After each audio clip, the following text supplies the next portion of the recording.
Well, hello there, and welcome to Nicole's Moment of Inspiration, where I use one moment in time or a few moments in time to inspire you. The message, word of inspiration for you today is sometimes you just got to get in the room. There are two scriptures that I'm using. There's Proverbs 18:16. A man's gift makes room for him and brings him before great men. And I've heard this preached in two different ways. One being a person's talents, gifts, and ability that God has given to them will make room for them and bring them before great men or women and prominent people, people of importance, people who make decisions. And then the second way I heard this was that the gift is a bribe that someone brings to get access into the room. So I'm going to use the former. For my purposes, it's the one about your talents and your gifts. If you do it well and you do it with excellence, then people will ask you to come into the room or invite you into the room or bring you before great kings and great men and women. Okay. There's another scripture that I'm looking at is it's really about prayer and getting into the room. And when you go into the room, so it's Matthew 6:6. But when you pray, go into your room, and when you have shut your door, pray to your Father who is in the secret place, and your Father who sees in secret will reward you openly. And I think that's significant as far as it pertains to getting into the room, and even with prayer being the first line of defense, and talking to the Lord about your gifts and your talents and your abilities and what you'll do, then He will give you access into other rooms or places before people. A few months ago, I was having a conversation with my former professor, who was also a friend of mine, and I remember blurting out to her that I just got in the room. At least I'm in the room. And I was telling her about an opportunity of me gaining access into a room and a team of people where I tell you, I don't necessarily feel like I belong, but for some reason I'm there, and I'm not able to contribute at the moment, and there's for good reason. Right now, I don't know the reason, but sometimes God will allow us access into places that we don't think we seem to belong, fit in. We're also uncomfortable and out of sorts, kind of like a fish out of water, as if we have no use or reason for being there.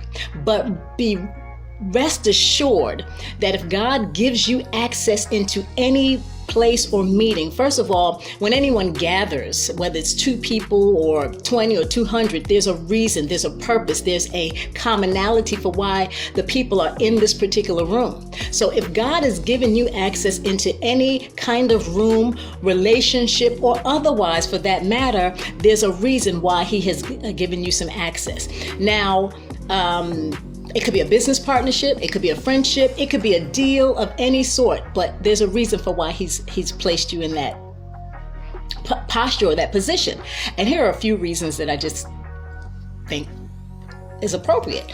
There will come a time and an opportunity for us to contribute. And I really believe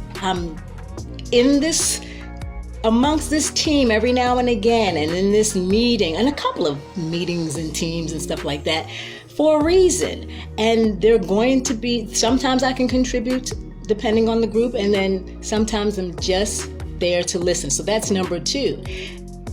This number 2 is that you could just be there to listen and absorb what's being said. I think for the group that I'm referring to primarily is because I'm kind of new to it. And so I don't have to be in the meeting, but I wanted to, and I felt like God was saying, I want you to be in, I want you to listen, I want you to learn. And that's exactly why I'm there, is to learn and to absorb more and have more interactions with this group of people, and for them to get to know me and for me to get to know them, and just kind of learn some things.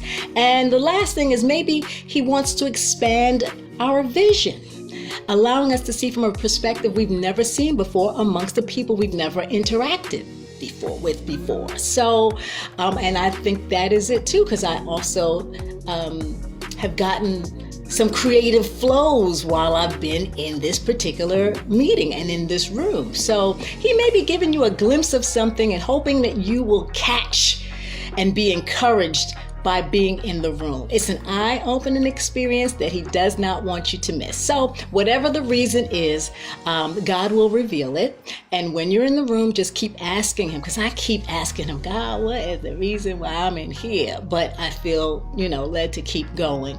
But asking for revelation and understanding and wisdom.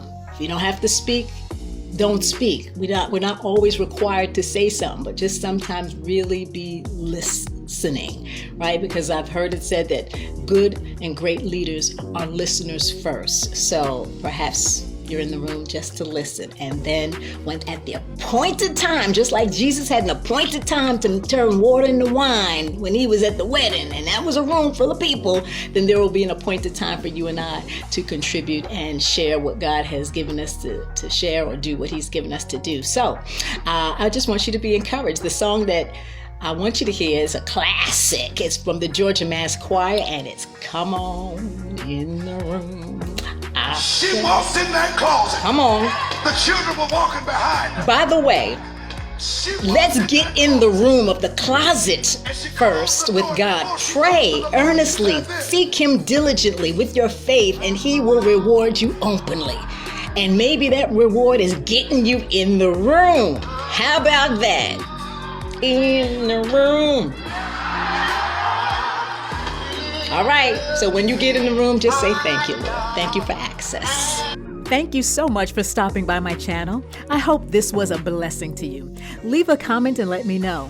Just so you know, I'll be uploading videos every week. So go ahead, subscribe, like, and share so you don't miss Nicole's moment of inspiration. Until next time, bye for now.